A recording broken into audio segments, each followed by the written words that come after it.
कछु लेना न देना मगन रहना, कछु लेना न देना मगन रहना, कछु लेना न देना मगन रहना, कछु लेना न देना मगन रहना।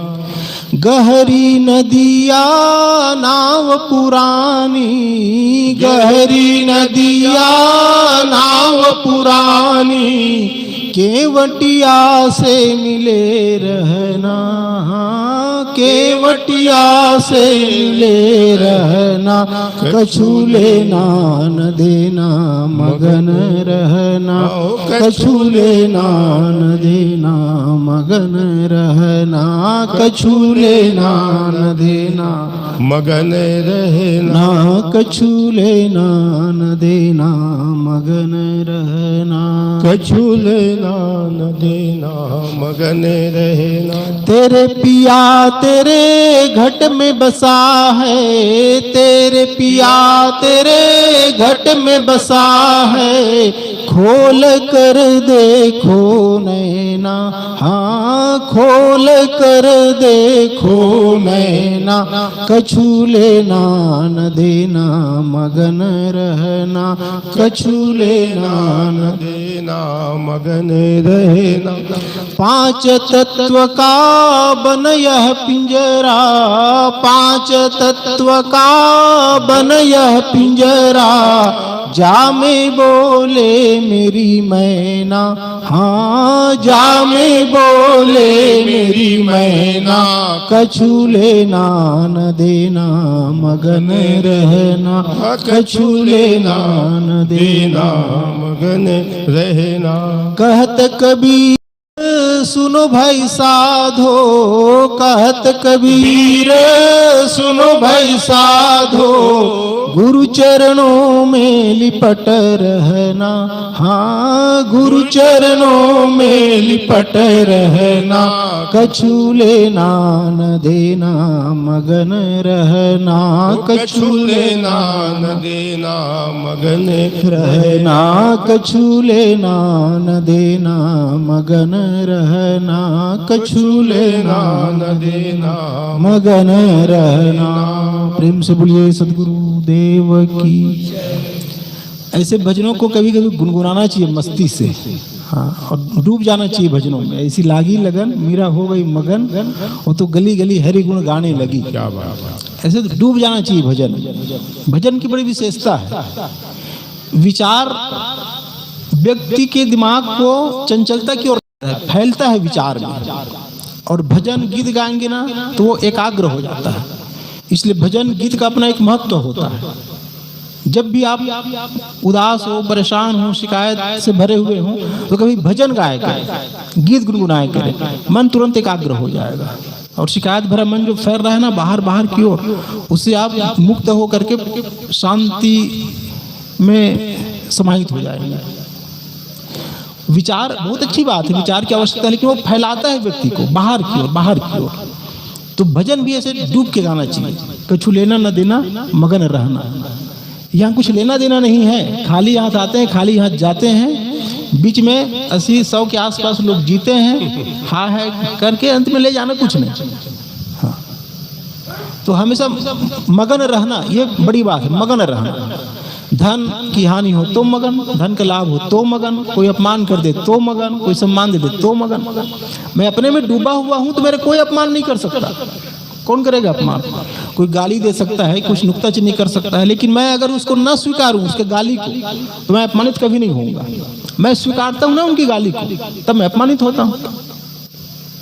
कबीर साहब ने तो कहा कि हमको मिला जियावन हारा, हमको तब जियावन हारा सदगुरु मिल गए, तो हमें संसार की बातों का कोई प्रभाव नहीं पड़ता। हम तो मौज में रहते हैं। कोई निंदा करे तब, कोई स्तुति करे तब हमारे लिए बराबर है। कोई स्तुति निंदा करे, कोई ज्ञानी कोई कूर, मुझको कुछ नहीं लगता। ऐसा बिंदास जीवन। गाली दे तो ठीक भाई, उनका मन है, उनका मुंह है, अपने मुंह से जो कहे वो फ्री है, स्वतंत्र है। हम क्यों परेशान होते हैं? हम इसलिए परेशान होते हैं कि हम अपने लिए एक इमेज बना चुके हैं, हम सुंदर आदमी, बढ़िया आदमी, महान आदमी, और हमारे इमेज को कोई डाउन करे तो हमें अच्छा नहीं लगता। लेकिन वो फ्री है भाई, वो गाली भी दे सकता है, तारीफ भी कर सकता है, तो उनकी बातों पे हमें प्रभावित नहीं होना है। आध्यात्मिक व्यक्ति का यही पहचान है, उनकी यही विशेषता है कि वो हलचल से प्रभावित नहीं होगा। जीवन में दुख आ जाए लेकिन रोएगा नहीं, हलचल नहीं होगा। जैसे सागर होता है ना, सागर में हजारों नदियां हर चल जाके मिल रही पानी। भारत में सैकड़ों नदी है, ऐसे हर देश में नदी है, और हर क्षण अरबों अरबों लीटर पानी जाके मिल रहा है सागर। लेकिन सागर इतना विशाल है कि कोई फर्क नहीं उसको, वो अपनी मर्यादा कभी तोड़ता नहीं। ऐसे ही संत व्यक्ति या बुद्ध व्यक्ति का पहचान है कि जीवन में जैसी भी घटना हो जाए, जैसी परिस्थिति हो जाए, उसको कोई फर्क नहीं पड़ेगा। शांत, अपने में साक्षी भाव में डूबा हुआ, अपने में आरूढ़ दशा हुए जगत पे मुख देखी नाहीन बनी। कबीर साहब को कहते हैं कि वो आरूढ़ रहते थे हरदम, वो हलचल से विचलित नहीं होते थे। ऐसे अपने को बनाने की आवश्यकता है। समस्याएं आएंगी जाएंगी, पहले भी समस्याएं आई थी, आज सोचता हूं तो लगता है हाँ कभी आया था समस्या, आप सपना जैसे लगता है। आज जो समस्या है मुझे भारी लगता है, पहाड़ जैसा, लेकिन कल वो भी सपने जैसा हो जाएगा। तो ये सब चलता रहता है। आने जाने वाले मेहमान हैं, सुख दुख, अनुकूल प्रतिकूल, राग द्वेष, सब। मैं अपने को ऐसा बना करके रखूं कि इन द्वंद्वों से विचलित ना हूं, प्रभावित ना हूं, तो मेरी महानता है। सदगुरु कबीर साहब ऐसे ही महान संत थे, इसीलिए तो 600 साल बीतने के बावजूद भी उनकी जयंती मना रहे हैं ना। नहीं तो लाखों आए लाखों गए, एक से एक राजे महाराजे है, कौन जानता है। लेकिन महान संतों को, बुद्ध को 2500 साल हो गए तब भी लोग जयंती मनाते हैं, महावीर को 2500 साल हो गए तो भी जयंती मनाते हैं। तो उन्हीं की जयंती मनाते हैं जिसने कुछ दिया हो समाज को, जिया हो। कबीर साहब एक तरफ जब प्रेम, सहिष्णुता, क्षमा, दया, ये वाली बात जब बोलते हैं ना, तब लोगों को लगता है कि हाँ एकदम शांत मूर्ति होंगे सदगुरु कबीर, ऐसा लगता है। लेकिन जब वो पाखंड पे बोलते हैं, जो तोहरा को ब्राह्मण कहिए तो काको कहिए कसाई, ऐसा खरखर जब पाखंड पे बोलते हैं तब लगता है अरे ये तो कुछ अलग ही व्यक्तित्व ऐसा है। इसलिए हजारी प्रसाद द्विवेदी ने कहा है, कबीर साहब के ग्रंथों को देखने से व्यक्ति को दुविधा हो जाती है। एक तरफ प्रेम, क्षमा, दया, और एक तरफ पाखंड के खिलाफ इतना जबरदस्त प्रहार।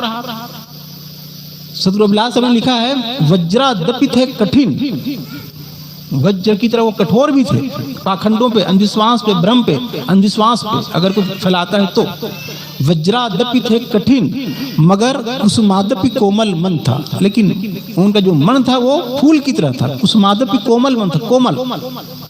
जब वो साधु पे बोलते हैं, योगी पे बोलते हैं तो दंडवत हो जाते हैं। दादा भाई बाप के लेखों चरणन हुई हूं बंदा, अब की पुरिया जो निर्वारे सो जन सदा आनंदा। अगर जो अपने वासनाओं को निवृत्त करने में लगा है ना, उनके लिए साहब कहते हैं, ऐ मेरे दादा, ऐ मेरे बाबा, दादा भाई बाप के लेखों चरणन हुई हूं बंदा, मैं तुम्हारे चरणों के गुलाम हो सकता हूं, लेकिन कब?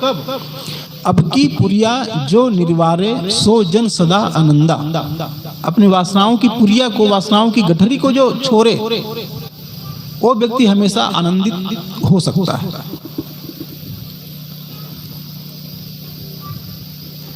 एक बार की बात है, एक व्यक्ति मिट्टी से कुछ बना बना के बेचता था। कुम्हार था वो, तो मिट्टी से बना बना के बेचता था। तो वो चिलम बनाता था और चिलम बना बना करके बेचता था। तो चिलम बनाने के लिए मिट्टी लिया हाथ में, फिर उनके मन में हुआ कि गर्मी का दिन है, अब चिलम उतना चल नहीं पाएगा, तो एक सुराही बना दो। तो और थोड़ा सा मिट्टी लिया और सुराही बना दिया। तो मिट्टी के अंदर से आवाज आई। मिट्टी ने कुम्हार से पूछा, कहानियां हैं और कहानी बातों को समझाने के लिए कही जाती है। मिट्टी कोई कुम्हार से बोलेगा नहीं, लेकिन बातों को समझाने के लिए कहानियां गढ़ी जाती है। तो मिट्टी ने कुम्हार से कहा, ऐ कुम्हार, तूने तो मुझे चिलम बनाने के लिए उठाया था, लेकिन अचानक ये सुराही क्यों बना दिया? तो कुम्हार ने कहा, मेरा मन बदल गया। उसने कहा, अच्छा, तुम्हारा तो सिर्फ मन ही बदला, लेकिन मेरा तो पूरा जीवन ही बदल गया। पहले मैं चिलम बनता तो खुद भी जलता, औरों को जलाता। आज मैं सुराही हूं, खुद भी शीतल रहूंगी, औरों को शीतलता दूंगी। हम अपने जीवन को देखें, हमारा जीवन चिलम जैसा है कि सुराही जैसा है? खुद भी जलते हैं, औरों को जलाते हैं। ऐसा वाला जीवन है कि खुद शांत रहते हैं, औरों को शांति देते हैं। सब अपने अपने जीवन को देखें, सब अपने अपने स्वभाव को देखें। मेरा स्वभाव सुराही जैसा है कि चिलम जैसा है? अगर चिलम जैसा स्वभाव होना, जलना जलाने वाला, तो आज से संकल्प करके जाए यहाँ से कि कबीर जयंती के दिन हम संकल्प करते हैं कि चिलम वाला स्वभाव छोड़ करके सुराही वाला स्वभाव में जिएंगे। आप भी सुखी और भी सुखी, आनंदी तो है ना। ऐसी वाणी बोलिए मन का आपा खोए, ऐसी वाणी बोलो कि उसमें अहंकार की बू न रहे। तो ऐसा करोगे तो क्या होगा? औरन को शीतल करे और आपू शीतल हो। क्या बात है! वो दूसरों को भी शीतलता देता है और खुद भी शीतल होता है। ये साहब ने कहा। तो जीवन को सुधारो, जीवन को बढ़िया बनाओ, भटको मत। जादू टोना भ्रम अंधविश्वास ये सब में भटकने से कोई फायदा नहीं है। शॉर्टकट कुछ भी नहीं होता है। आजकल शॉर्टकट की इतनी बढ़िया है भारी, ये करो तो ये हो जाएगा, गांव गांव में खूब। लेकिन शॉर्टकट कुछ नहीं होता है। अगर इंग्लिश सीखना है तो विद्यालय जाना होगा, किसी शिक्षक के अंदर में रहना होगा, लिखना होगा, पढ़ना होगा तो ही आएगा। बेल पत्ते चाहे 10,000 चिपका लें, कुछ होने वाला नहीं है, कुछ भी नहीं होने वाला। धन चाहिए तो खेत में, व्यापार में जाकर के मेहनत करना होगा, तब धन मिलेगा। कुछ भी ऐसा नुस्खा करने से धन आ जाए, पद आ जाए, ऐसा कुछ नहीं होता है। ये अंधविश्वास पहले भी होता था कि अमुक अमुक चीज करने से सोना बन जाता है, ऐसा हो जाता है, लेकिन कुछ नहीं हुआ। गुजरात में एक व्यक्ति था, वो चमगादड़ ढूंढता, उल्लू ढूंढता था। तो मैंने कहा क्यों ढूंढ रहे हो? तो उसने कहा कि एक साधना पद्धति होती है, तो अगर उस साधना पद्धति को साध लो, वो उल्लू से ही सलता है। तो स्टेट बैंक में जो पैसा होता है ना, वो घर में आ जाता है, पूरा ढेर का ढेर, बोरा का बोरा घर में आता है। ऐसे कहा। मैंने अच्छा, तो ये साधना पद्धति में कब से लगे हो? कहता था 10 साल से लग गया, लेकिन कुछ हुआ नहीं, आज तक तो नहीं हुआ। अब इतने अंधविश्वास में लोग रहते हैं। अब उल्लू की साधना करोगे तो उल्लू ही बन जाओगे। वो स्टेट बैंक से बोरा बोरा पैसा आपके घर में नहीं आने वाला। तो कर्मकांडों में इतने उलझे हैं लोग। तो हमें आज कबीर साहब को समझने की सख्त जरूरत है, सख्त जरूरत। मुझे तो आश्चर्य होता है, आज से 600 साल पहले साहब ने कहा है, यह समस्या उस समय थी। आज वो समस्या जो का त्यों है, हिला नहीं है। जाति पाति वही, संप्रदाय में जो घृणा है आपस में जो का त्यों, अंधविश्वास वही, पाखंड वही, भ्रम वही, टोना टोटका, जादू टोना, मरी मसा, सब जो का त्यों है। बड़ा आश्चर्य होता है। एक शक्तिमान सीरियल पहले आता था, उसमें तो अंधेरा कायम रहेगा। ऐसे ये जो अंधेरा है ना, इतना कायम है। संत महात्मा आते हैं, रात दिन समझाते हैं, ये सत्य है, ये असत्य है, इसको देखो। लेकिन लोग इतने अंधकार के प्रेमी हैं, प्रकाश उनको रास ही नहीं आता। जैसे उल्लू को रात अच्छा लगता है, चोर को रात अच्छा लगता है, ऐसे ही अधिकतम जो संसार में लोग हैं ना, उनको अंधेरा ही अच्छा लगता है। उनको सत्य ज्ञान सिखाओ तो मानने को नहीं है तैयार। और अंधविश्वास वाली बात आ जाए, पूरे गांव बह जाते हैं। अभी यहाँ कोई आ जाए और शॉर्ट करके रास्ता बना दे कि हमारे पास आओ, ऐसा ऐसा करो तो धन आ जाएगा, पद मिल जाएगा, जिसका बच्चा नहीं उसका बाल बच्चे आ जाएगा, जिसका विद्या नहीं विद्वान हो जाएगा। भीड़ हो जाएगी चालू, बैठने की जगह नहीं रहेगी। वहाँ लाखों की भीड़ होती है। लेकिन जहाँ रहनी गहनी, सही बोलो, सादा जीवन अपनाओ, खाने पीने में सावधान रहो, मन को समझो, इंद्रियों को समझो, आत्मा क्या है उसको समझो, आत्म संयम करो, मन का निग्रहण करो, ऐसी बात बोलेंगे तो उनको लगेगा ये तो साधु संतों की बात है। ये साधु संतों की बात नहीं है। जो सुखी रहना चाहे, जो मस्त रहना चाहे, उनके लिए बात है। अगर आप मस्त रहना चाहेंगे ना, तो कबीर साहब को समझना आपकी मजबूरी है, बाध्यता है। मैं ये नहीं कहता कबीर साहब को समझने का एक ऑप्शन है, ऐसा नहीं है, बाध्यता है आपकी। कबीर साहब ने जो कहा है ना, सत्य की बातें, अगर आप सुखी रहना चाहे तो कबीर साहब को समझना आपकी बाध्यता है, और कोई शॉर्टकट नहीं है। बुद्ध को समझना आपकी बाध्यता है, कोई शॉर्टकट नहीं है। एक लोटा जल में सारी समस्याओं का हल, ऐसा कुछ नहीं होता है शॉर्टकट। हाँ, इसलिए अपने पंथ में, अपने ज्ञान में स्थिर रहने की आवश्यकता है। दो कौड़ी का बुद्धि वाला कोई आदमी आता है, हमको बहला फुसला देता है और हम बस उसी रास्ते में बह जाते हैं। भाई हम भी लिखे पढ़े हैं, कुछ हम भी जानते हैं, कुछ भी समझ है, कुछ सोचते बनता है कि नहीं, कुछ विचारते बनता है कि नहीं। तो सिद्धांत में ठोस रहना चाहिए, परिपक्व होना चाहिए, दृढ़ होना चाहिए। सत्य का मोती ऐसे नहीं मिलता है। सत्य का वर्ण वही होता है जो धारणाओं मान्यताओं से मुक्त होता है और सत्य को पाने के लिए पूरा अपने आप को प्राणपण से न्यौछावर कर देता है। समझो, उस व्यक्ति को सत्य मिलता है। पूर्वाग्रह मुक्त एक शब्द आता है, पूर्वाग्रह मुक्त, पूर्व की आग्रह। हम ऐसा मानते थे, ऐसा करते थे, हमारी परंपरा में ऐसे ही आता है चला। इसका मोह पकड़े रहेंगे ना तो सत्य का मोती आपको मिल नहीं सकता है। सत्य का मोती उसे मिलता है जो पहले के लोग क्या मानते थे, हमारे दादा बाबा क्या सोचते थे, उनकी क्या धारणा थी, क्या मान्यता थी। इस पे हमें परख की कसौटी लगाना है, जांचना ही उसको। मानते थे तो क्यों मानते थे, कैसे मानते थे, क्या सार है, क्या आसार है। तर्क की कसौटी से कसना है और तर्क की कसौटी पे जब खरा साबित हो तो उसको स्वीकारना है। ये साहब ने कहा, इसलिए परख, पारख जो शब्द है परख बना है। परख का मतलब जांचबीन करना। एक छोटा सा बच्चा था तो वो नमक के डिब्बे में शक्कर लिख देता था और शक्कर के डिब्बे में नमक। तो उनकी माँ ने कहा, बेटा तो इसे क्यों लिखता है, सही सही लिखना चाहिए। उसने कहा, माँ मैं चींटियों को धोखा देता हूँ, ऐसा कहा। तो माँ ने कहा, अच्छा चींटियों को धोखा देगी? अरे बेटा तू धोखा खा जाएगा, चींटी धोखा नहीं खाती। चींटी जो है शब्द की भाषा नहीं समझता, चींटी के पास सेंट है, बस जहाँ सेंट आएगा पहुंच जाएगा। तो जैसे चींटी के पास परख करने की क्षमता है ना, ऐसी हमारे पास भी परख करने की क्षमता है, अस्तित्व ने हमें दिया है। उस परख करने की क्षमता का भरपूर उपयोग करना है, दोहन करना है। और जो व्यक्ति परख करने में माहिर होता है ना, वो कभी भटकता नहीं है। एक जगह ऐसे सत्संग चल रहा था तो बहुत सी माताएं बैठी थी। तो वक्ता ने माताओं से पूछा कि माताओं ये बताओ, कृष्ण जैसा बच्चा किनको किनको चाहिए? तो सब ने हाथ उठाया, हमको जी कृष्ण जैसा बच्चा। फिर कहा, राम जैसा बच्चा किनको किनको चाहिए? तो फिर सब ने हाथ उठाया। फिर वक्ता ने कहा, अच्छा एक बात बताओ, कौन 12 साल जेल में बिताना चाहता है, संकट भरा जीवन? तो जितने हाथ उठाए थे सब नीचे आ गए। उसने कहा, कौन अपने 7 बच्चों को बलिदान देना चाहता है?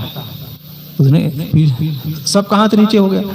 तो उसने कहा कि कृष्ण जैसे बच्चा पाने के लिए देवकी वसुदेव कारागृह में रहे 12 साल से ज्यादा और 7 बच्चों का बलिदान दिया, तब कहीं कृष्ण जैसे व्यक्ति का आगमन हुआ उसके कोख में। तो कृष्ण की माता बनने के लिए त्याग चाहिए, समर्पण चाहिए, बलिदान चाहिए, सहन क्षमता चाहिए। जिस व्यक्ति के पास त्याग, बलिदान, सहन क्षमता नहीं है ना, वो कृष्ण की मां नहीं बन सकती। ऐसे ही राम की माता बनने के लिए भी त्याग चाहिए। 14 साल तक जेल गए, माँ को उनका दर्शन, वन गए, माँ को उनका दर्शन नहीं हुआ। जैसे आए फिर उनके बहू का निष्कासन हो गया। कौशल्या और नातियों को देखती थी वो, जैसे शत्रुघ्न का लड़का, भरत का लड़का, लक्ष्मण का लड़का। तो उनका मन बार बार होता था, काश मेरा भी नाती रहा था, मैं देखती। तो अपने नातियों को देखने के लिए तरस गई थी वो। मतलब है कि जिसमें त्याग हो, बलिदान हो, सहनशील हो, वही भगवत्ता को उतार सकता है जमीन पे। जिनके पास त्याग बलिदान नहीं हो, भगवत्ता को उतार नहीं सकता। ऐसे ही हम भी अपने भीतर भगवत्ता को उतारना चाहते हैं, सत्य को पाना चाहते हैं, तो त्याग, समर्पण, बलिदान, सहन शक्ति। हमें तो सहन शक्ति ही नहीं है ना। थोड़े हमारे मन के खिलाफ आता है, बिलबिला जाते हैं, एकदम उद्वेगित हो जाते हैं। सहनशीलता सबसे बड़ा गुण होता है अध्यात्म क्षेत्र में, सत्य को पाने के लिए। सहनशीलता हर क्षेत्र में है। भिन्न विचार वाले कोई आदमी मिल जाते हैं तो वहां सहना होता है कि नहीं?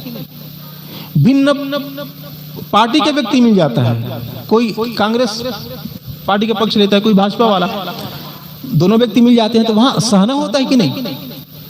कुछ लोग इतने पक्षपाती होते हैं कि प्रतिकूल विचार को सह ही नहीं पाते, लेकिन ऐसा व्यक्ति महादुखी होता है। हमें जीना है परिवार में और संसार में ना, तो भिन्न विचारों को सहना ही होता है। भिन्न जात, भिन्न विचार, भिन्न पार्टी, भिन्न संप्रदाय, भिन्न देश, भिन्न रहन सहन, भिन्न खान पान। एक शाकाहारी व्यक्ति के पास मांसाहारी आ जाते हैं, क्या कर लोगे आप? सहना ही होता है संसार में। तो बिना सहे कुछ भी बनता नहीं है, इसलिए सहनशीलता सबसे बड़ा धर्म है। तो सहने की क्षमता सब में आना चाहिए, तभी व्यक्ति सुखी हो सकता है। आरूढ़ दशा हुए जगत पर मुख देखी नाहिन भनी, कबीर कान राखी नहीं वर्ण आश्रम खड़दर्शनी। कबीर साहब वर्ण और आश्रम जो मानते थे उनकी मर्यादा नहीं रखा। वो जहां जहां गलती देखते थे ना, हकीकत में वो बरस पड़ते थे।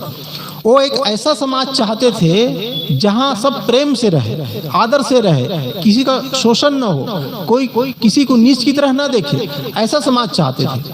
और ऐसा समाज कब बनेगा? जब जाति पाति की भावना हमारे मन से निकल जाएगी। संप्रदाय में जो घृणा है, हमारा संप्रदाय सबसे श्रेष्ठ है और बाकी सब नष्ट है, ऐसा सांप्रदायिक विषमता, संप्रदाय के बीच जो खाई है, वो जब समाप्त होगी तो स्वर्ग बन सकता है समाज। तो साहब ऐसे ही मानवता और धर्म की बात बताते थे, जो दो दो चार की तरह है, जिसमें कोई डाउट नहीं। और हकीकत में धर्म दो थोड़ी होता है, धर्म तो एक ही होगा ना। जैसे बस 2-4 मिनट में अपनी बात विराम दूंगा। जैसे हवा बह रही है पूरब से पश्चिम की ओर, तो उसी हवा से हिंदू भी सांस ले रहा है, मुसलमान भी, सिख भी, ईसाई भी, पारसी भी, सब सांस ले रहा है। उसी से घोड़ा, गधा, हाथी, बैल, ऊंट, सुअर, सब मतलब हवा चल रही है, जीवन उसका सबका उसी से चल रहा है। पानी गिरता है, उसी से सारे जीव जंतु पोषित हो रहे हैं, और उसी से वनस्पति भी पोषित हो रहा है। मतलब पानी सबके लिए बराबर है, सारे जीव जंतु के लिए और पूरी वनस्पति जगत के लिए। सूरज उगता है, उससे सबको ताप मिलता है, प्राणी जगत को और पूरे वनस्पति जगत को। चांद से सबको लाभ मिलता है। मतलब अस्तित्व सबके लिए एक ही है, अस्तित्व में कोई छोटा बड़ा नहीं है, आदमी कोई स्पेशल नहीं है, सिस्टम एक ही है। उसी सिस्टम में हम लोग कुछ समय के लिए आते हैं, कोई 80 साल जीता है, कोई 100 साल जीता है, हाय करके समाप्त हो जाता है। तो सिस्टम एक ही है, उसी सिस्टम के हम सब बच्चे हैं। कुछ समय आते हैं तो मस्ती से जी लें, आनंद से जी लें, प्रफुल्लता से जी लें, तो समझो जीवन कृतार्थ होगा। कछु लेना न देना मगर रहना, इसको तो गुनगुनाते रहना चाहिए। इस संसार में आए हैं तो लेना देना कुछ नहीं है, मगन रहो बस, कुछ लेके नहीं जाओगे। बड़े से बड़े धनपति होते हैं ना, उनको भी खाना पीना वही होता है। जब बड़े बड़े धनपतियों को भी रोग लग जाता है, डायबिटीज वगैरह, तो डॉक्टर साफ साफ कहता है सूखी रोटी और उबली हुई सब्जी खाना है। ये दूध, दही, घी और काजू किशमिश दुनिया भर के छोड़ देना है। तो उसी उबली हुई सब्जी और 2 रोटी में आ जाता है। तो अस्तित्व के लिए सब बराबर है, कोई राष्ट्रपति हो, प्रधानमंत्री हो, एक चपरासी हो, सब अस्तित्व के लिए एक समान है। उनके बच्चे हैं, कितने मुफलिस हो गए, कितने तवंगर हो गए, खाक में सब मिल गए, सभी बराबर हो गए। कोई कितना ही बड़ा महान क्यों ना हो, सिकंदर जैसा व्यक्ति महान क्यों ना हो, लेकिन खाक में मिल गए तो सभी बराबर हो गए। कोई यहाँ सिकंदर नहीं रह जाता है। तो अपने को विशेष नहीं बनाना है, सामान्य बनाना है। धार्मिक व्यक्ति की एक ही पहचान है, वो सहज हो जाता है, सरल हो जाता है, सामान्य हो जाता है, वो विशेष नहीं बनता। और जो विशेष बनना चाहता है वो धार्मिक है ही नहीं, सीधी सी बात। धार्मिकता का मतलब ही सरल, सहज, निष्काम, आनंदित, प्रेम में। वो व्यक्ति सत्संगी होता है, वो व्यक्ति धार्मिक होता है। तो हम अपने भीतर देखें, हमारे भीतर कितनी धार्मिकता है। कहत कबीर सुनो भाई साधो, साहब कहते हैं साधो अपने को, अगर नहीं है तो साधो ना। और कहत कबीर सुनो भाई साधो, साधो मतलब जो सहज हो, जो सरल हो। तो अपने जीवन को हमें ऐसे ही बनाना है, सहज, सरल, सरस। और जितना हमारे जीवन में सरसता रहेगी, सहजता रहेगी, सरलता रहेगी, हम आनंदित होंगे। और जितने हमारे संपर्क में आएंगे उनको आनंद की प्राप्ति होगी।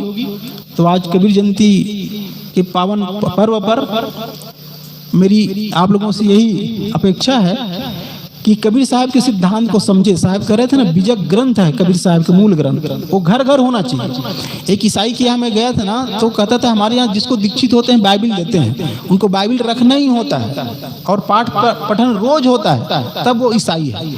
ऐसे ही कबीरपंथी हो या जो भी जिस मत से जुड़े हो, उनका मूल ग्रंथ उनके यहाँ जरूर होना चाहिए और कुछ अध्ययन उसका हो।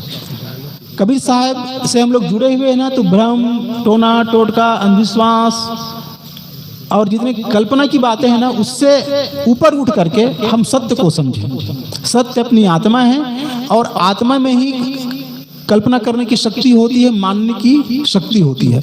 तो कल्पना कहाँ से उठती है? मेरे से उठती है। मान्यता कहाँ से आती है? मेरे से आती है। तो उस मैं को, उस आत्म तत्व को, उस आत्म तत्व की शक्ति को जो ठीक से समझ लेता है ना, फिर वो कल्पनाओं में नहीं बहता, अंध मान्यताओं में नहीं पड़ता। सारी मान्यताओं को मानने वाला मैं हूँ, सारी कल्पनाओं का कल्पक मैं हूँ, इस तथ्य को समझता है और अंधविश्वास, पाखंड, भ्रम से रहित होकर के अपने आप में तृप्त होता है, समाहित होता है।